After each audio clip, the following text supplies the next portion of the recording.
I spend time emailing, calling, and visiting legislators as much as I can to tell them about Convention of States, to get the resolution passed, which passed in Tennessee February 4th, 2016, big day. But we spent a lot of time down at Legislative Plaza with the rest of the team, convincing the legislators it was the appropriate thing to help save our republic.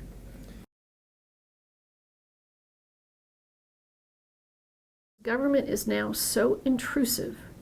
It's nonstop every day in my face and in everybody's face. It didn't used to be like that. It used to be you could just live your life. All the governmental regulation regarding notices as an employer that I'm required as this tiny little business to have in my place of employment, including to tell those employees about the Affordable Care Act, because my payroll service will not provide the payroll service unless I'm in compliance with all of the federal regulations. And so the Convention of States, to me, in studying it, made me realize that it's a constitutional solution, and then it's prompt enough. We can get it done in my lifetime. We can get it done in the next few years, as long as people learn about it, as long as the word is spread and they realize that it's legal. It's not some crazy thing we made up, but it's in the United States Constitution, and it's designed to do exactly what it's doing now, is working towards preventing the overreach of the federal government. It's growing. People are real excited when they find out there's something they can actually do besides yell at their pet or their television or their spouse,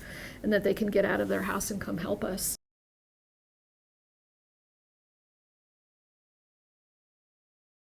It felt wonderful. It felt like it was a great victory of a lot of hard work that took over a year, which is actually lightning speed in the legislative process. But when you're doing it on a part-time basis and trying to make things happen as quickly as possible, it seems when you're in the midst of it, it takes a long time, but truthfully, it wasn't a long time at all. So it was extremely exciting to meet everybody in the legislature, go knocking on doors, delivering information, working with the team that we were constantly present. All y'all, as we say in the South, all y'all are better telling us and governing us and responding to what we the citizens want, we the people want, than that big federal government that's so far away that doesn't care, that when they lose $1 billion, they don't even bat an eye. They don't even think it's worth going after. They can lose $1 million or $1 billion or 100,000. It's all the same. They don't care. It's not their money.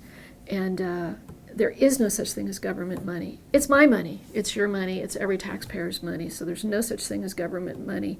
But apparently the government doesn't know that, because it just prints more. And then they take it away from us to run that when Tennessee should be running Tennessee.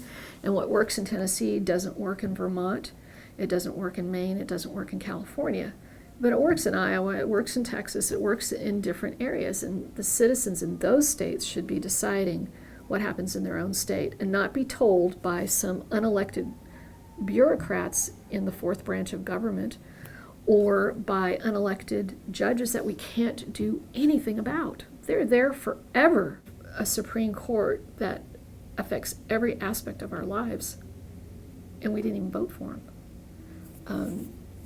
It's not a very good representative form of government any longer, as large as it's gotten. And that's what Convention of States can do, I believe, with the amendments, is rein in that power of the federal government to be that they work for us.